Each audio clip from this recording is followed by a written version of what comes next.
This week represents a rare victory for Australian sovereignty. A victory for common sense, decency and humanity. And a victory against the sprawling monster of unelected, unaccountable foreign bureaucrats at the United Nations World Health Organization. You'll recall the World Health Organization proposed to change their health regulations that guide member states in the event of a disease outbreak like COVID, from guiding member states to being mandatory on member states, including Australia.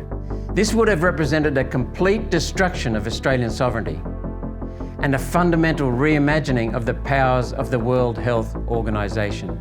Last December, the Liberal National Morrison-Joyce government voted in favour of these changes, yet many sensible countries voted against, and the proposal was lost.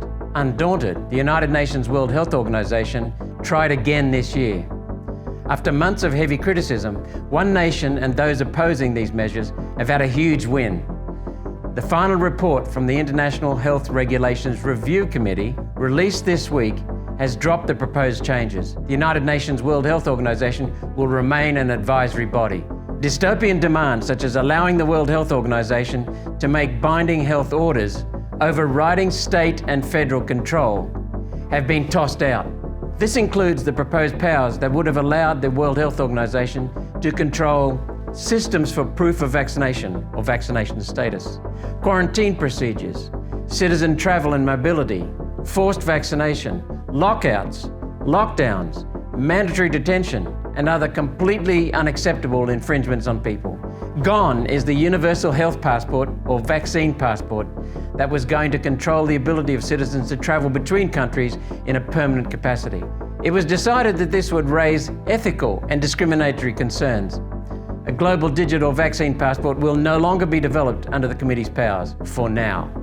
The committee will remain confined to actual public health emergencies, rather than potential health risks undefined, removing the widely held fear that their scope could be extended to climate lockdowns and other human rights abuses, which would have been possible because the United Nations World Health Organization had proposed to remove human rights completely from the regulations. After a backlash, the committee now strongly recommends the retention of the existing text, which is, quote, full respect for the dignity, human rights and fundamental freedoms of persons as an overarching principle.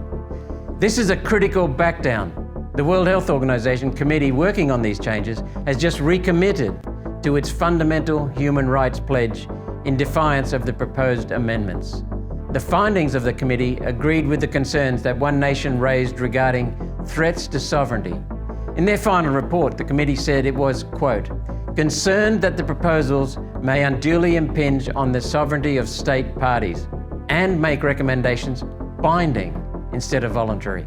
In the end, the committee validated the fears raised on the international stage and within what's left of the free press.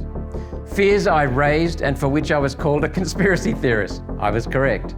Their decision to throw out this attempt to grab power from sovereign governments is a crucial first step in stopping unelected global bureaucracies from overstepping their purpose. Pauline Hanson first raised the United Nations treasonous work in Parliament in 1996, 27 years ago. In my first Senate speech in 2016, I called for Australia to exit the United Nations, Auxexit. We've been so strongly outspoken against ceding Australian sovereignty to the unhinged United Nations World Economic Forum alliance that the World Economic Forum recently specifically called us out. We're getting under their skin. This fight is not over.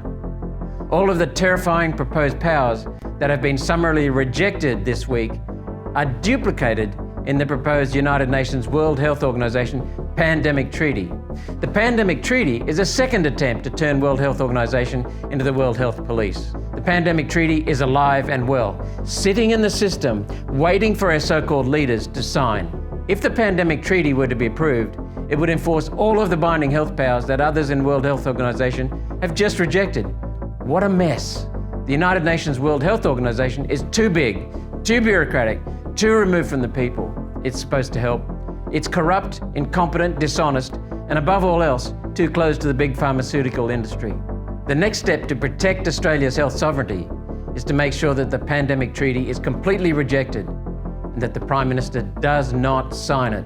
For concerned Australians who have written to their members of Parliament and who received a stock reply saying the treaty has to go through Parliament first, that's actually not true. The World Health Organization Pandemic Treaty includes a provision that it becomes binding on Australia the moment our World Health Organization representative signs it. No parliamentary oversight required. Well, screw that. One Nation's work continues. Authorised Malcolm Roberts, Brisbane.